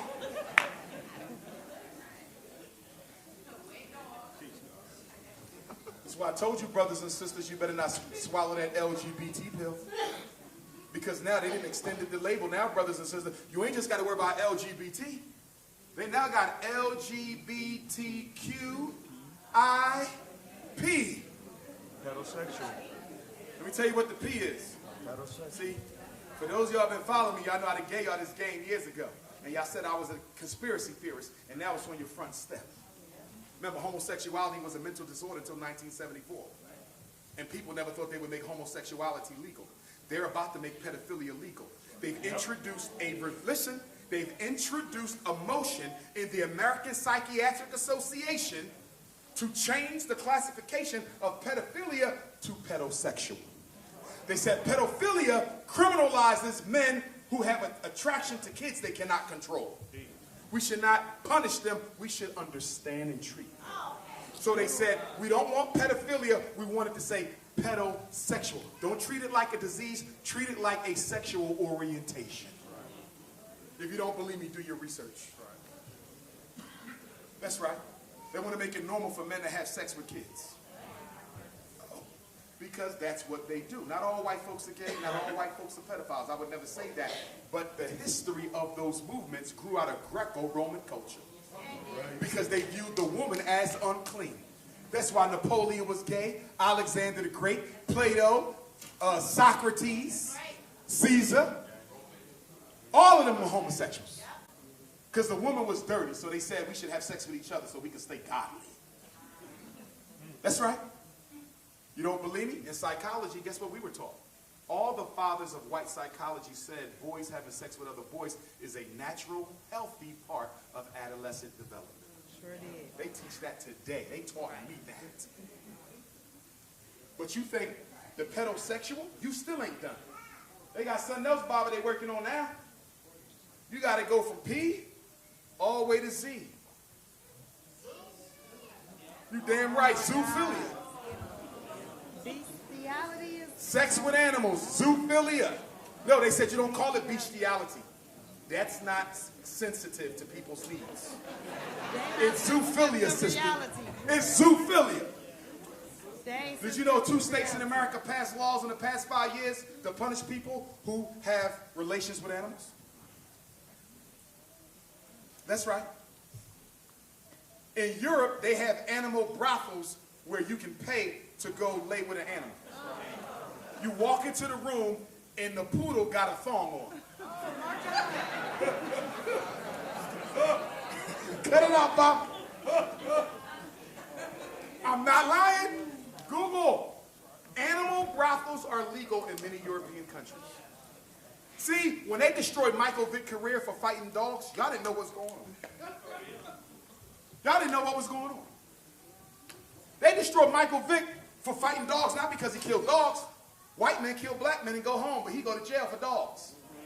Because when you killed the dog, you didn't kill man's best friend. You killed the white man's boyfriend.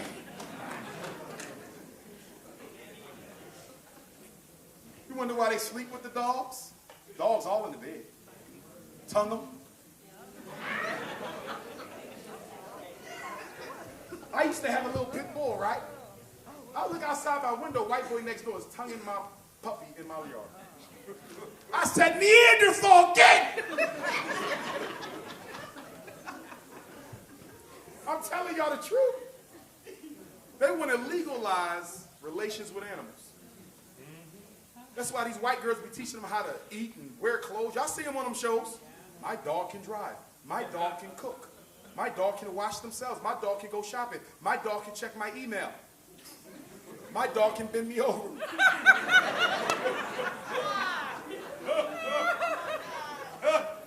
Anybody who think I'm making this up, you got a homework assignment. I want you to do your research on the origin of gonorrhea and chlamydia.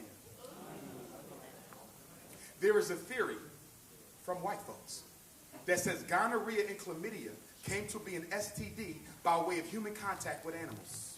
And if you do your research on diseases in Africa, there was no gonorrhea or chlamydia in Africa before our contact with the white man. We got it from him. He got it from his damn Doberman Pinscher. That's a fact. I'll give you another piece of homework. Prove me wrong. In colonial America, 17th century to 1600s, one of the top reasons for criminal persecution was sex with animals. Who want to go find a white girl now? Uh-huh. Some of y'all brothers got the white girls with 3 puppies in the house. Those are 3 damn men. And you wonder why he barking at your ass. That's my damn hoe. Stop laughing. This is a clinical psychological lesson. Won't come in here. He got his Timbs on, batting his head. Let him bang that door again. You in there kissing on her, he barking at you.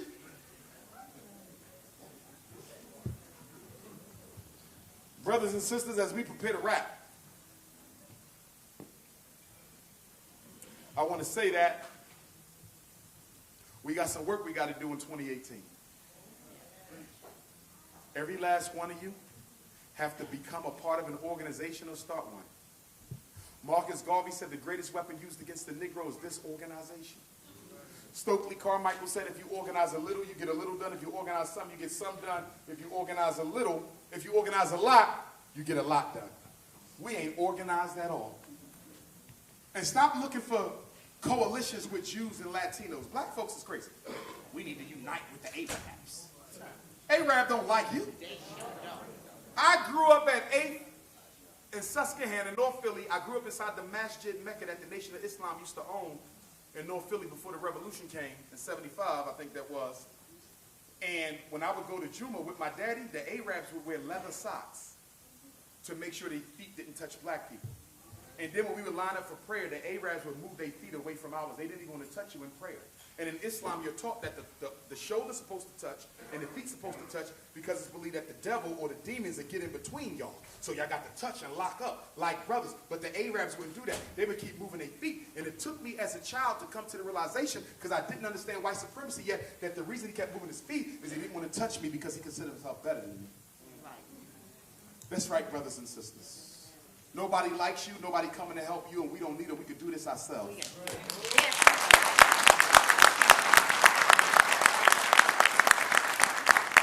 And if you ask me, Dr. Umar, why is the white man here? Who created the white man? The reason for the white man is to make you prove that you are worthy of God's grace.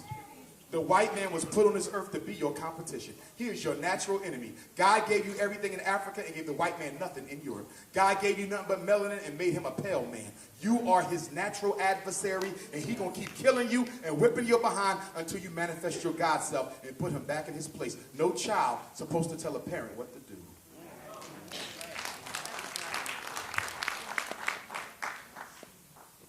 Brothers and sisters, we got to stop the infighting. We absolutely do. Yes, we do. I know I talked about God is not Sheeta today, but I'm not bringing him up no more.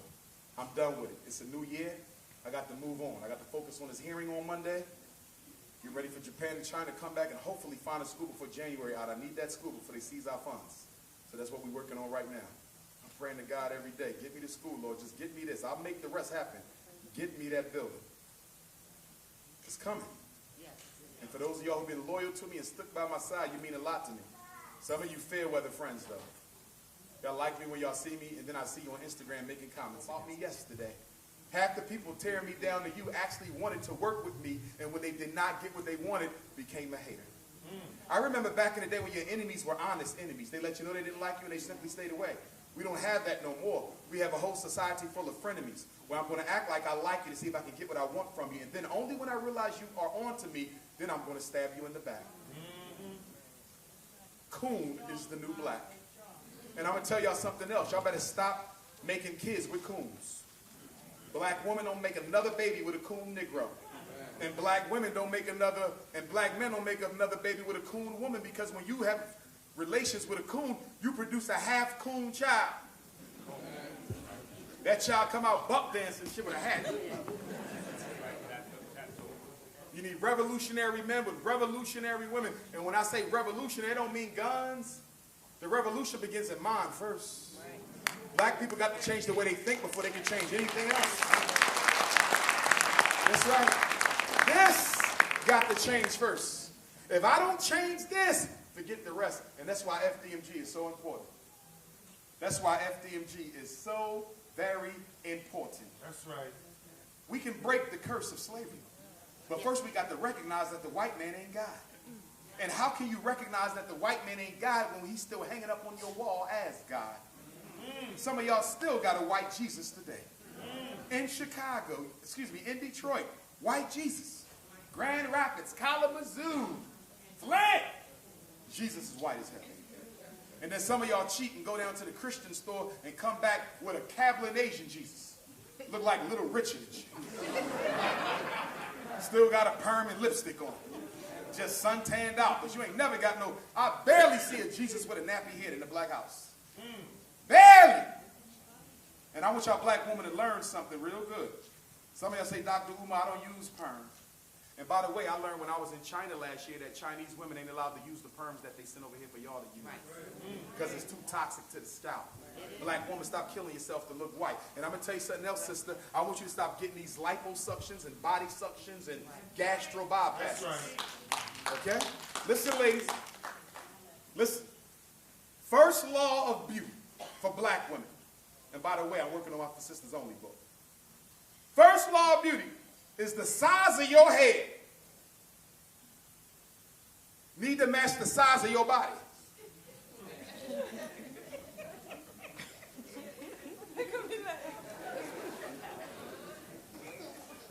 Small woman got a small head.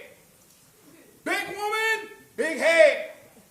Medium woman, medium head. When you see a big head on a small body, something artificial has happened. It don't match. And you think you look good with it because you can fit in white women's clothing. But it don't look right to men. Because when you got a 20-gallon head and a 6-ounce body, you look like a Tootsie Roll lollipop. See, I got a big head because I was breastfed. If you was breastfed, you got a big head. So I can't get extra skinny because I look like a smoker. Black woman, stop shrinking your size. If you're supposed to be voluptuous, be it. If you're supposed to be medium, be it. Some sisters are naturally small. That's you. But ain't nothing worse than a sister who got a little size. Trying to get teeny. And then when y'all get teeny, you lose all your curves. And piss me off. Leave it alone.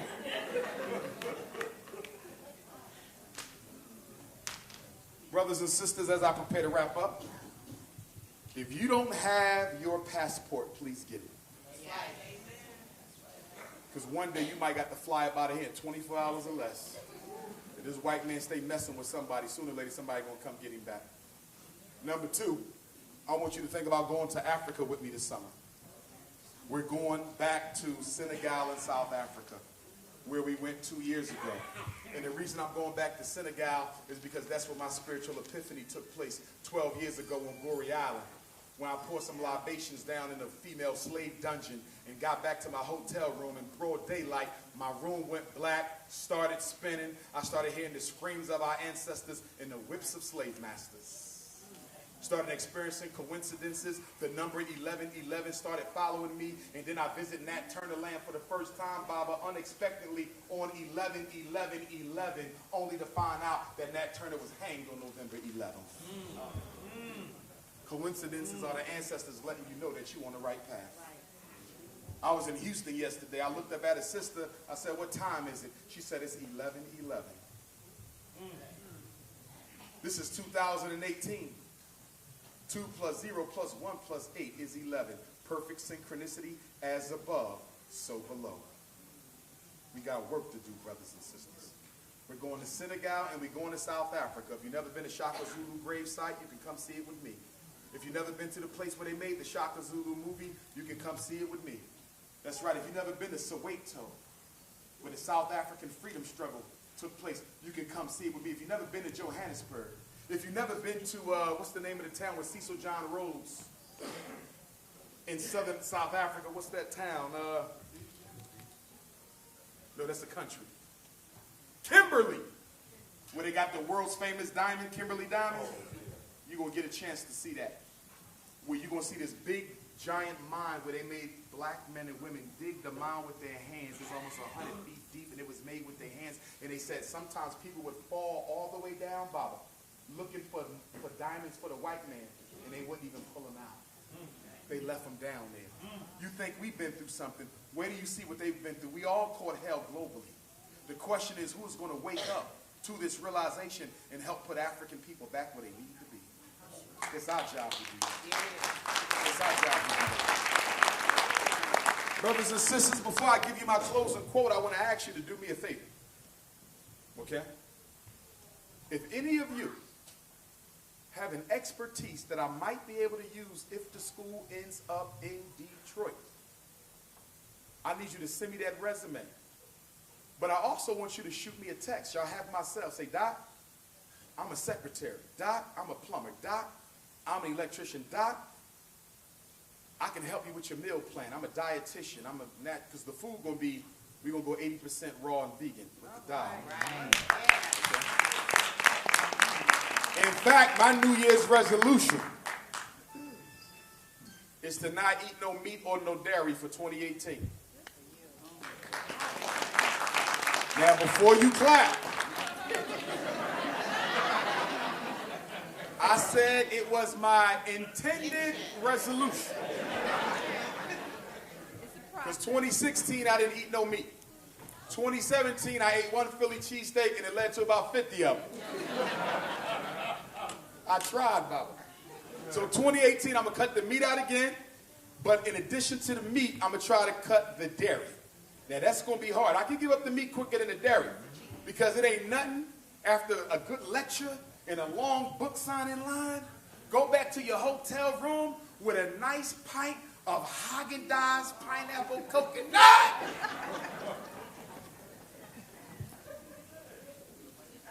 Or a nice Ben & Jerry's Cherry Garcia. Or in the morning, ain't nothing like waking up to some Silk coconut milk and a box of Cap'n Crunch.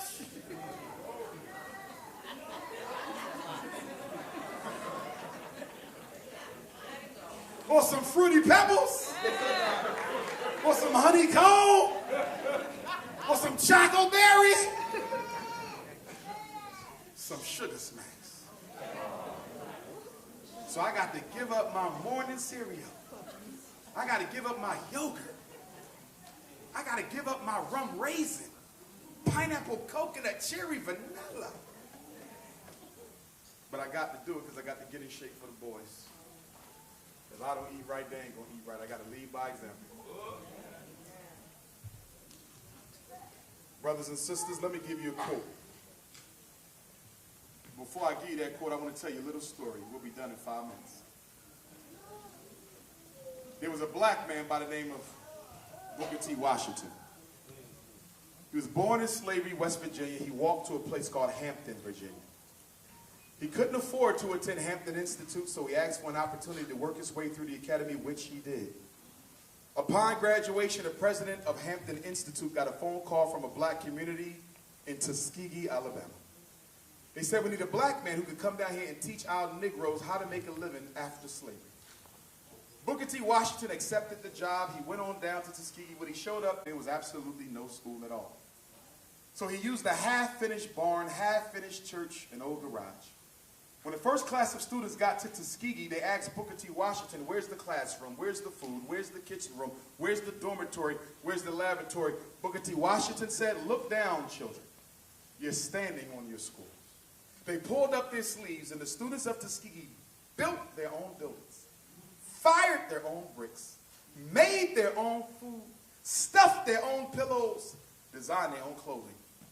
They became so famous for making bricks that the white men of Alabama would come to Tuskegee and buy bricks from the students instead of professional brick-making companies. Booker T. Washington said, I need a science teacher. He heard of a black man out of Iowa, the first of his race to get a doctorate in agricultural engineering from Iowa State University. Born into slavery, castrated by the white family that raised him because they thought he might want to touch their daughter, so they removed his penis from his body. His name was Dr. George Washington Carver. That's right. Booker T comes to Dr. Carver, who at the time was the #1 scientist in America. All the cosmetic companies and engineering firms wanted to hire him. He turned them all down. Could have been a millionaire. One of the best brains the world has ever seen. Not black, period. He went to Tuskegee. When he got to Tuskegee, he said, Booker T. Washington, where's my office? Where's my lab? Where's my apartment? Where's the lecture hall? Booker T said, all I have is what you see.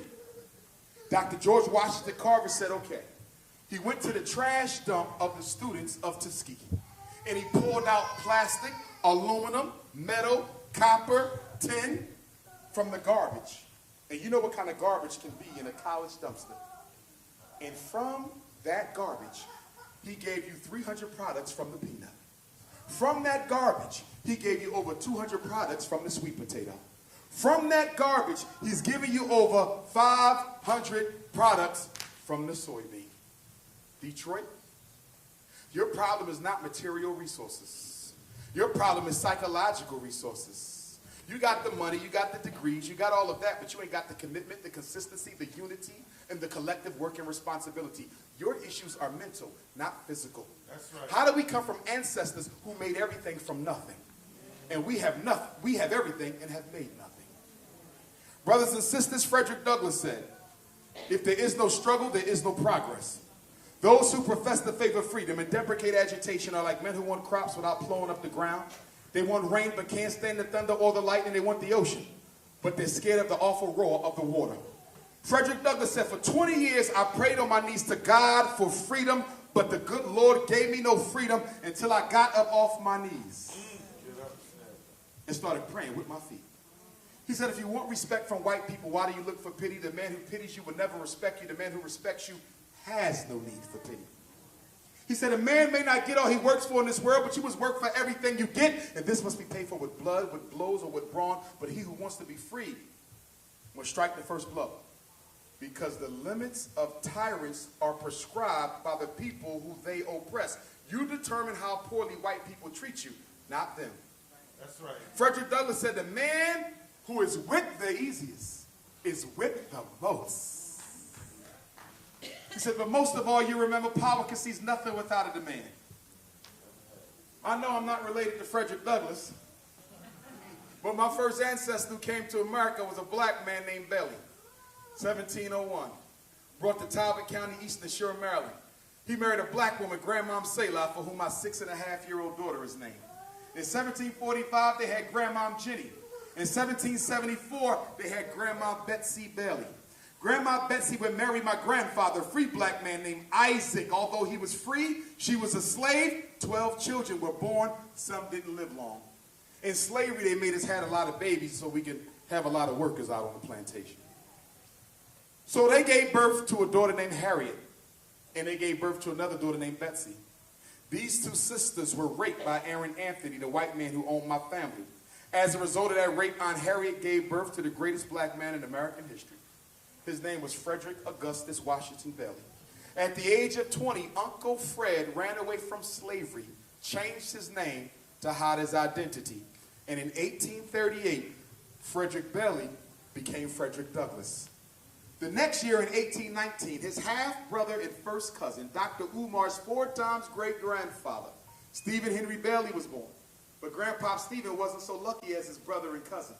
Why were they brothers and cousins? Because their mothers were sisters. And the slave master raped 2 sisters, so the cousins became brothers. My 4 times great-grandfather Stephen married my 4 times great-grandmother Caroline Wilson Bailey, also a slave, who didn't learn to read until 1909, the year the NAACP was founded. When the Civil War started in 1861, Grandpa Stephen went to war with my 3 times great-grandfather, his firstborn son, George Washington Bailey, the first black public school teacher in Eastern Shore, Maryland. They fought about 9 battles in the Civil War, United States Colored Troops of Maryland. Frederick Douglass didn't fight in the war, but 2 of my cousins did, his 2 sons, Lewis and Charles.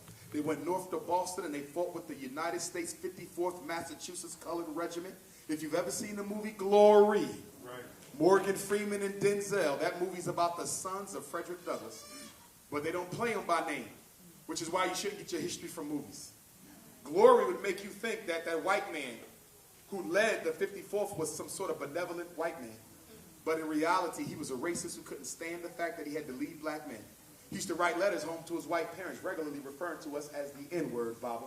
And you can read these letters in the military library up in Boston, Massachusetts. That movie would also have you thinking that all the black men in Glory were escaped slaves. Totally false. Every black man who fought with the 54th was a free black man, free, who voluntarily gave his life and risked his freedom to help his brothers and sisters down south gain theirs.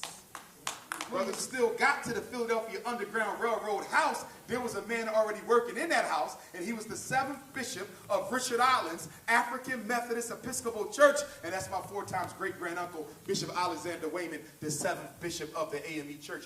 He the first one who started that Underground Railroad in Philadelphia. So they got married, and they gave birth to Grandma Caroline. She moved to Philadelphia from Maryland. She married a she had a daughter named Vivian. My great-grandma Vivian married a Spanish-speaking Cuban immigrant, my great-grandfather Cicero. And that's how the Baileys became Miles. And then they had my Grandma Ida, who's still alive. And Grandma Ida met and married James Johnson, my grandfather. And they had Jamal, my father, who met and married Barbara in North Philadelphia. And on August the 21st, the anniversary of Nat Turner's War, the anniversary of the Haitian Revolution, the anniversary of the George Jackson War, the first day of slavery in America, the anniversary of the Frederick Douglass Fugitive Slave Convention. And guess what, Christian brothers and sisters, according to some of your scholars, Jesus the Christ was born on August the 21st, a Leo like the rest of us. I came forth in North Philly to do two things: free my people and give white supremacy hell. And whether you for me or not, I'm going to do my Father's work or die trying. Amen. Marcus Garvey said, without confidence in yourself, you are twice defeated in the race of life. But with confidence, you have won even before you have started. Detroit, Michigan, thank you for coming out. We are going to do a book signing line, and I'm wondering if I should do it in the hall, since it'll be difficult for them to come up here. Okay. We should do the hallway. Before I go to the hall and before you go, remember, the best things come to those who wait, right? Bring it over to me, Brother MOI, please. I got a couple of raffles I'm going to pull out. I'm going to do a couple of them tonight because y'all came out in the cold for me. If I pull your name, you're going to come and get your raffle. Come and get your ticket. For those of y'all who came with printed tickets, okay?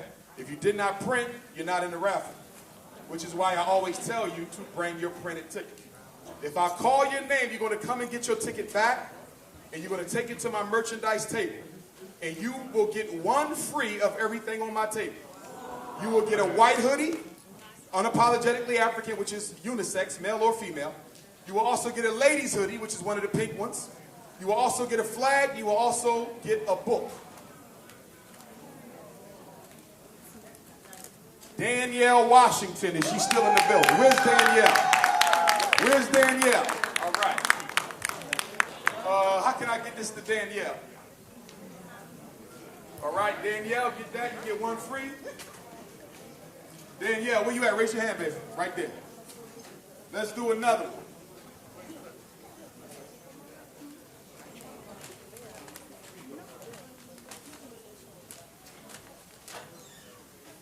Tiffany Knight. Where Tiffany Knight at? Come on up, Tiffany. Love the hat, Tiffany. What kind of animal is that? Tiffany. Stop laughing. Tiffany Knight.